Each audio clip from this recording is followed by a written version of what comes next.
Hey guys, it's Akhtar Khan here from Reaching Excellence. In this video, I'm going to be sharing with you 7 habits of successful entrepreneurs, so stay tuned.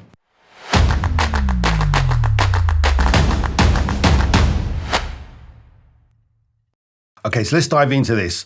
I'm going to be giving you 7 habits of successful entrepreneurs. It's been my Academy members that have asked me to put this video together because a lot of them are gearing up because of what's going on in the current climate right now. A lot of them are gearing up and stepping up their businesses to really capitalize on the opportunities that are out there now. Now that we're in this recession and we're in this kind of pandemic, there's going to be a massive amount of opportunities. So let's go with the first tip, okay? The first thing that successful entrepreneurs do is that they have a compelling vision and extremely clear goals. So what do I mean by a compelling vision? Well, in my book, The Code of Reaching Excellence, one of the things I teach is the importance of having a compelling vision. Now, most people think that their business is their own goal. They think their business, their property portfolio, or their portfolio of businesses is the end goal. It's not. That's one step. Your business is a means to an end. It's the vehicle to get you from where you are now to where you want to be.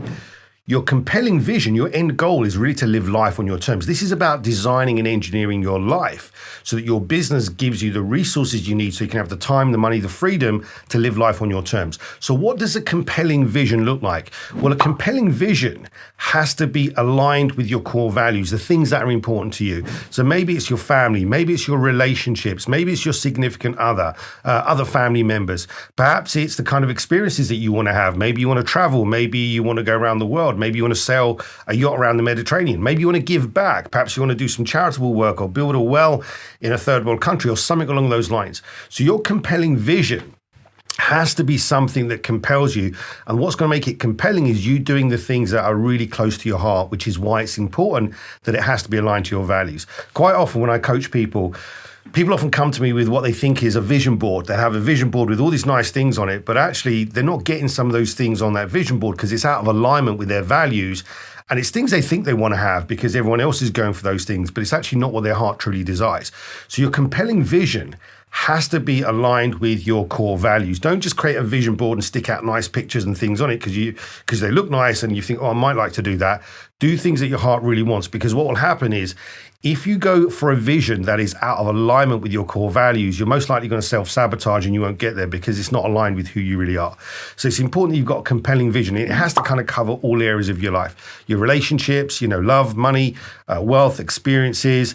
And you're probably going to find that most people's compelling vision kind of meets their 6 deeper human needs. So people have got a need for significance, feeling important, a need for security and certainty, a need for variety, novelty, which is the opposite. So that's things like experiences. People have got a need for love and connection, growth and contribution. So when you create your compelling vision, make sure it's aligned to your core values and also your 6 deepest needs as a human being. Okay, so that's really, really important. When I say compelling, like what I get my students to do is to create like a Google Slides or a presentation and have the pictures and images that represent what they want to do in each context of their life. So it's like a presentation that they do. When you look at this, it's going to make you go, wow, I really want that. And if you, like I say, if you haven't got a big enough reason why, because having a compelling vision gives you a massive reason why. If you haven't got a big enough reason why or a massive reason why, then when you go to implement strategies or when you go along your journey of entrepreneurship, when things get difficult, your excuses will be big enough. Okay, so it's really important that you've got this compelling vision that pulls you. Side by side with that compelling vision, the next thing you need to have is extremely clear, actionable goals. You need to make sure that you're clear on what you're doing that's going to take you forwards towards having the compelling vision that you want. You want to be doing things that are going to get you there. You want to be taking steps forwards. And I'm going to touch on that a little bit more later in this video. So the first thing is having a compelling vision. The second thing that goes alongside that is having extremely clear goals. Okay. The next habit is taking action, okay? Now, I speak to people all the time that say to me, look, yeah, I want to build a property portfolio, I want to build a business, I want to quit my job, but they sit on the fence, okay? When it comes to entrepreneurship, there's 2 types of people. Well, there's 2 types of people in the world. You've got action takers and procrastinators. Which one are you? Now, look, sometimes we can be a combination, and that's okay. Sometimes we can be a procrastinator. Hey, there's times where I procrastinate. But if you don't do anything about it and you stay in that place of procrastination, then you're stuck, okay? Procrastinators find excuses why they shouldn't do stuff. They sit on the fence. They're indecisive. They think about all the things that could go wrong. They ask questions like, what if, what if, what if? What if this happens? What if that happens? Whatever. These people are stuck, and they're kind of stuck in a place of fear. place of uncertainty and not knowing. The difference then with an action taker is going to go, I'm just going to go and do it, okay? They believe in themselves and they believe in their ability to do things, okay? So an action taker won't use not knowing as an excuse. They will go along and figure out as they go forwards, okay? They will go out and seek mentors. They will just go out there because they've got a different belief system. They believe that whatever happens, if they take action, they'll be able to go forwards and make it happen, okay? Which leads me to the next habit of successful people, okay? Figure it out. You need to believe that you are capable of figuring things out, okay? So an action taker will move forwards. They may not know something. There may be a gap in their knowledge, okay? But they still trust in themselves. They trust in their own ability to figure things out one way or another. And they won't use not knowing as an excuse. They won't use it as a reason not to do things.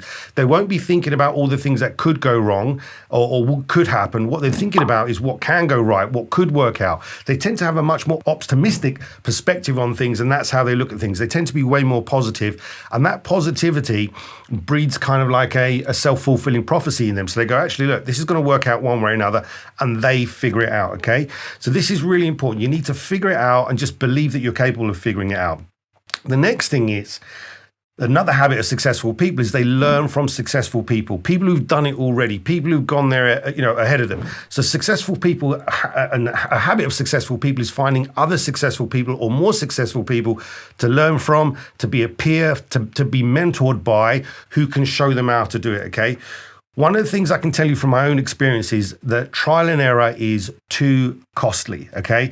Now, this might seem a little bit contradictory to what I've said before. You need to go out and try and figure it out. But when you get to a point when you're stuck and you don't know and you're not sure, you then need to go, okay, I don't know what it is. Who can help me to do this? Trying to figure it out by yourself and not asking for help is a foolish move. I've done it. It took me 10 years to get my first property because I was going round in circles, trying to figure it out, procrastinating and doing a whole load of other crazy stuff that cost me a decade of my time and also a decade of building wealth, okay?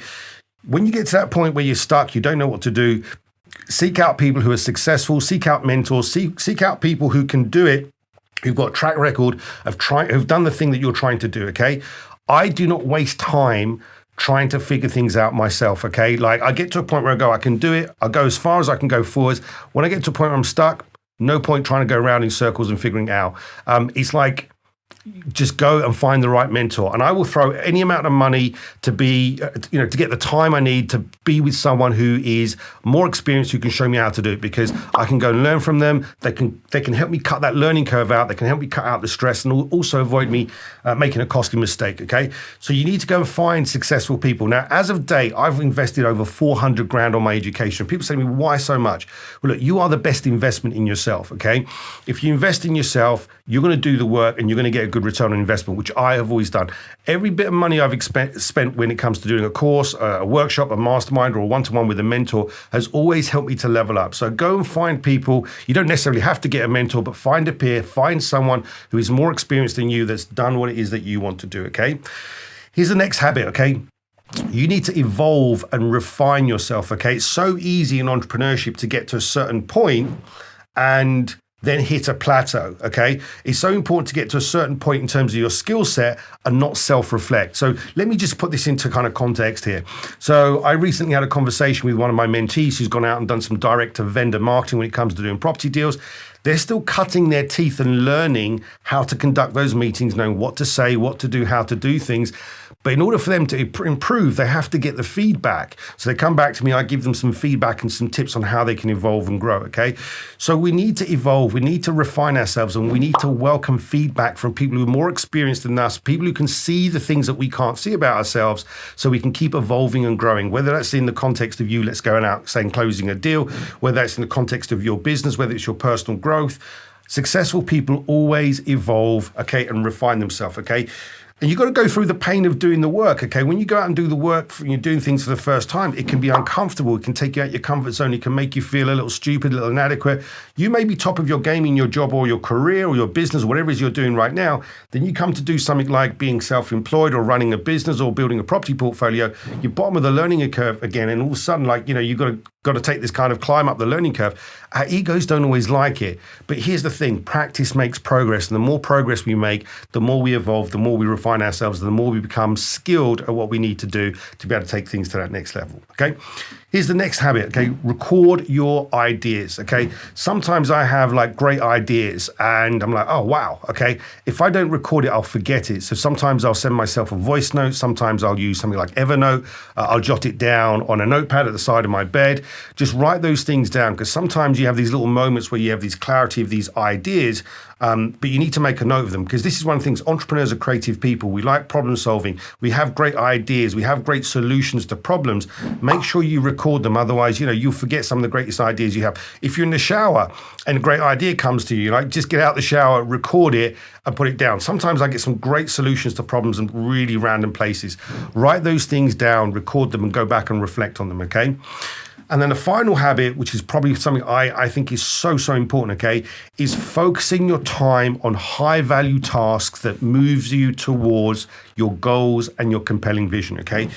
I teach this to my mastermind students and people in my academy. You've got 3 types of tasks when it comes to doing tasks. When you're starting a business out, whether you're completely new or you've got a business, it's so easy to kind of wear many hats. One minute you're the salesperson, you're the marketing person, you're the CEO, you're the T-boy, T-girl, toilet cleaner. You do everything because you have to when you're starting out, okay? But as you go forwards, one of the things that you'll start to see is that there's 3 types of tasks. You've got £10 tasks, £100 task, and £1,000 task. So what do I mean by those? So things like £10 task, getting your cleaner to come around, £10 an hour. Someone to meal prep for you, £10 an hour. Someone to do your laundry for you, £10 an hour, okay? Admin, £10 an hour. All these things are £10 an hour tasks. You need to get those things out of the way, okay? Then you've got £100 tasks. This is where you might have someone like a plumber or a tradesman or a builder that charges in the hundreds of pounds. Get those things out of the way, okay? And then the third thing is you've got £1,000 tasks. This is where you're going to be, securing new clients for your business, getting new deals in, getting new cash investors to come and work with you. All those tasks are your high value tasks. These are the things that you need to be focusing on, okay? This is where if you focus on these high value tasks, okay, they're going to get you the best return. And they're going to help you to grow your business, obviously. And it's going to stop you from getting hijacked by the day-to-day things that happen, okay? The first 4 hours of your day is the time that you're going to be the most productive. So I dedicate my time, from 5 a.m. in the morning when I get up till midday. No one can get in touch with me, okay? My team can't get in touch with me. My PA can't get in touch with me. That time is time blocked out for me to do my highest value tasks. That might be me, closing clients. That might be closing property deals. That might be me building out a complex sales funnel, shooting videos. My high value tasks are all done in that time. And the second thing that's important that goes alongside this is that you don't allow yourself to get distracted. So my phones are on silent. Everything on the laptop is shut down. Nothing or no one can distract me. Nothing's going to ping up. No Facebook, no Instagram, no Messenger. No one can get in contact with me, because that means I've got focused time, 100% laser-like focus on doing the things that I need to do without any interruptions. Because if there's any interruptions, that then hijacks my time and attention, and I'm off somewhere else. I'm in a YouTube trance, or what I call a social media black hole, which is, something pops up on your phone, you watch it for a second, and before you know it, 2 hours later, you're watching a video of a cat playing with a ball of like wool or something, right? Takes you away from your high value £1,000 task, okay? This is super important that you do this, because if you focus on those high value tasks, that's going to get you from where you are now to where you want to be. It's going to get you closer to your compelling vision, and it's going to be aligned with your goals. So there you go, guys. There's my 7 habits for successful entrepreneurs. I hope you found this video useful. Do me a favor, put in the comments your experiences of what you've done in the past, what kind of things have held you up, and also which one of these tasks or which one of these habits is going to help you the most, okay? Remember to like and subscribe, because we've got more videos coming out, and I look forward to sharing more content with you in the next video. Take care. Bye for now.